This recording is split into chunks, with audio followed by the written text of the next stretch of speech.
Hey, what's going on, friend? Juan Pablo here from 100% Finance. Now today, we have a huge day planned. We're at the Atlanta airport, but we're about to take a flight to Pittsburgh, PA to do some work with my star real estate agents for these multifamily properties. Now while we're there, I want to get there a few days earlier so I can do some quality control on my property management.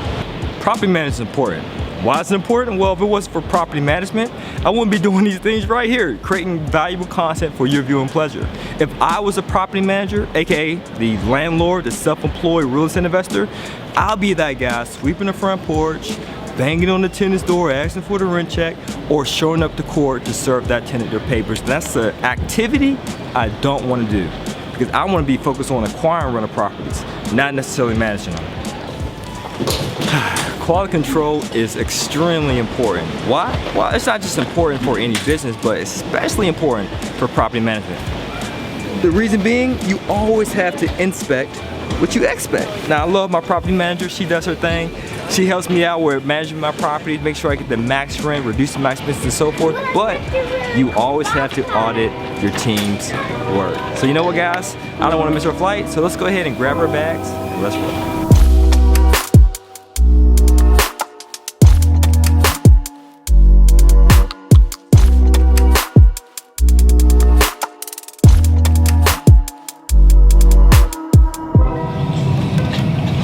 Damn, man, I can't check my phone. I mean, it's only an hour and a half flight.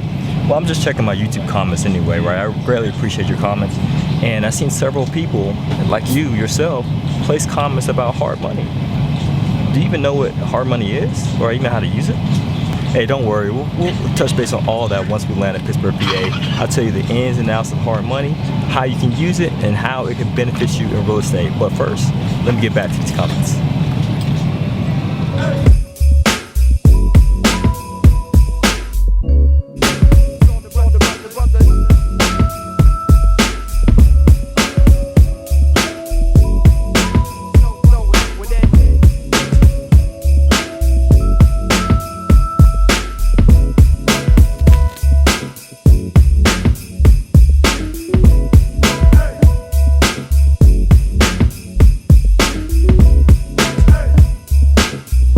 Whoa, this Pittsburgh weather is crazy cold. That's the reason why I moved to Atlanta. And plus, the traffic here in Pittsburgh, PA is crazy. But let's go ahead and take a look at this property before I freeze to death.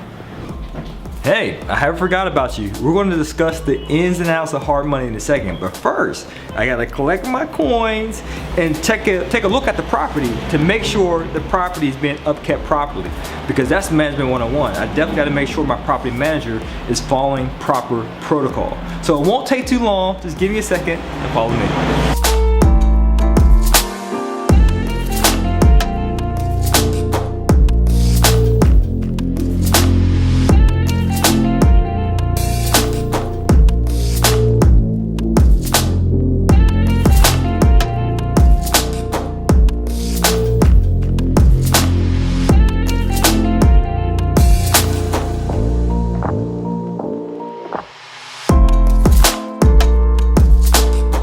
Well, hey, the property inspection wasn't too bad, right? I mean, to be quite honest with you, I'm really impressed. There's not too much that my property management team actually missed. I mean, to be honest with you, even the baseboards look immaculate.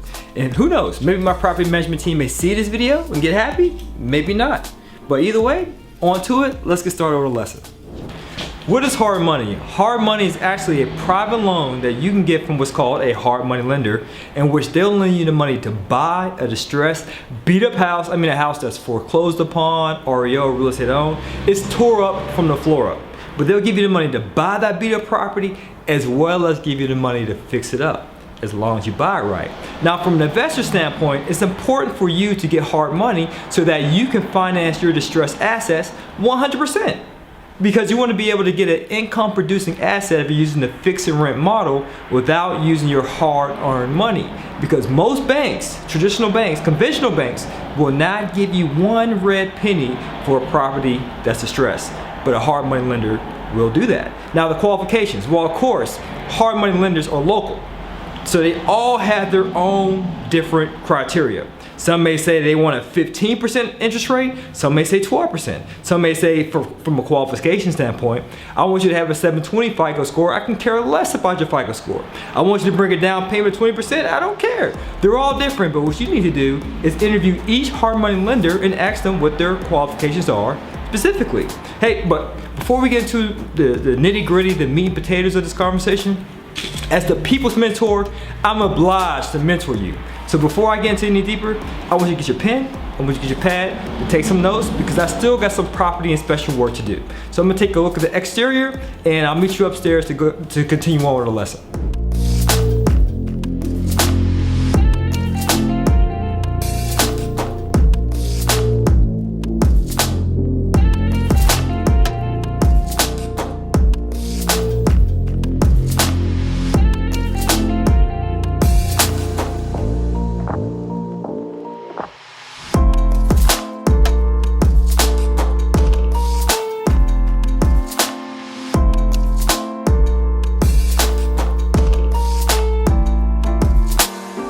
Oh yeah, one more thing. Come on, are you tired already? Just imagine if you own a 50-unit portfolio like I do. Speaking of portfolios, I just got a 42-unit under contract for one of our clients in our multi-unit acquisition program a few weeks back. So this is nothing. Keep up! There's a lot more I gotta show you. What is the hard money formula? Well, it's very simple, but just keep in mind, this formula can change based upon what kind of market you're in. If you're in a buyer's market, it can be different than the seller's market. But I'll give you a general rule of thumb of what you should use when applying the hard money formula. Are you ready? Well, here it is. The purchase price plus the repair costs have to be equal to 70% of the ARV. What's the ARV? That's the after repair value. So let's give you a scenario, right?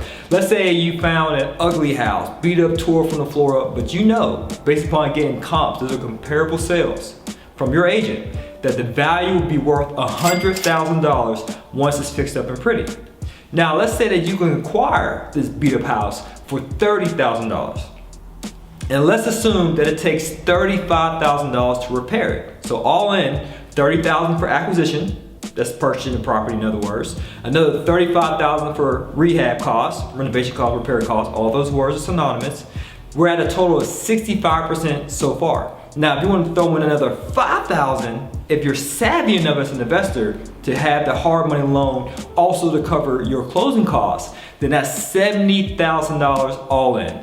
$30,000 for purchase, $35,000 for repairs, and another $5,000 for closing. $70,000 would be 70% of the ARV, which is $100,000. $100,000 times 70% is $70,000. So if you use that formula, then by all means, that hard money lender will say yes to your hard money loan. So what's the pros of hard money? Well, the pro is this. Your typical conventional lender, let's say Bank of America or Chase Bank, PNC Bank, they will not lend money on a distressed asset. So if that house has no copper pipes, the roof is missing, it has no kitchen whatsoever, those conventional lenders will not lend you a single penny on that property. But a hard money lender will. Not just to buy the property, but also to fix it up. Now here's where the con comes into place. The con is this. Being that they're gonna take a risk on you purchasing a beat up property that's not yielding any cash flow, again, it's not performing, it's a higher risk. So with higher risk comes what? Higher interest rate. So a hard money loan typically has huge interest rates, 12% to 15% or higher. And points, a point is 1% of the amount of money you borrow. So going back to that scenario, if you borrow $70,000 and the hard money lender charges you 2 points, you'll be paying, my friend, at the end of that loan, 2% of $70,000. So doing the math in my head, that's an additional $1,400. It's pretty expensive. And it can range from 2 points to 4 points. So that's the huge con with hard money. And you have what's called holding costs. So being that you might not have a tenant in that property while you're fixing up this beat up distressed asset, month after month, you're gonna have to pay that expensive hard money payment. But guess what? It's all good as long as you're acquiring that property using little to none of your own money, and that's the 100% finance way. Now let's talk about the exit strategy. Many people ask me questions such as, well, how do I get out this hard money loan? Well, It depends on what model that you use. I, as a buy and hold investor, because I love passive income, I love cash flow, I prefer the fix and rent strategy, which is as follows. You get a hard money lender to lend you the money to buy the beat up property and to fix it up. And then while you're fixing it up, you put a tenant in the property. And you go to your lender, that's the Bank of America, the PNC banks, the Chase banks, those banks that love to lend money or refinance on pretty properties. You go to them and you do a refinance, a cash out refinance. That way you can pull the equity out the property, which is a plus because it's a loan and you're not paying any type of taxes or capital gains, and you're also getting cash flow. That's my preferred method.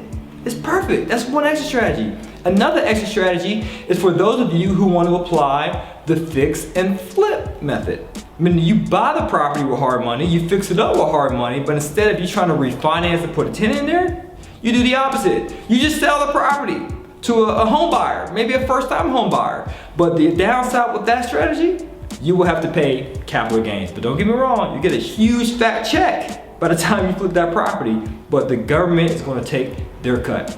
Got it? Good. So I know there was a lot to cover there. I always like to go over the numbers simply because the numbers relate to debt, right? And you always want to use debt with precision. I hope this information wasn't too much for you, right? Because I know I like to get into the nitty-gritty, especially when we talk about numbers. I love numbers because numbers have to be extremely specific when you're talking about debt. You have to use debt with precision, okay? So I know you took your notes, so I want you to take some time to review them because I understand you have a lot to consider. How do you feel about today? Feel good? Do you think you understand hard money a bit more? Would you say that you feel terrific? Well, excellent. Well, hard money is a great option. I mean, it allows you to buy a distressed asset using little to none of your own money. However, there's better options out there. Me personally, as an experienced investor, I qualify for much better financial products than what hard money can offer. What product, you might be asking? Well, it's a RELOC. That's the real estate acquisition line of credit. Unlike hard money, a RELOC is a revolving account, meaning it's like a credit card. You can charge it up, pay it down, and pay it off. Unlike hard money, it's an installment loan. Once you're done with that hard money loan, that's it. You have to reapply for another one. Not like RELOC. RELOC, you qualify upfront, you apply, and you're good to go. So remember, as the people's mentor, it's not my job to teach you one way to do 50 deals, but it's actually the reverse. I want to teach you at least 50 ways to close on one deal via our YouTube channel. Speaking of our YouTube channel, I want you to subscribe. Do it right now. And if you have any further interest in a RELOC program, make sure you check out our website, 100%finance.com. All right, guys, as always, this is to your success. Continue to earn passively and live passionately. Peace.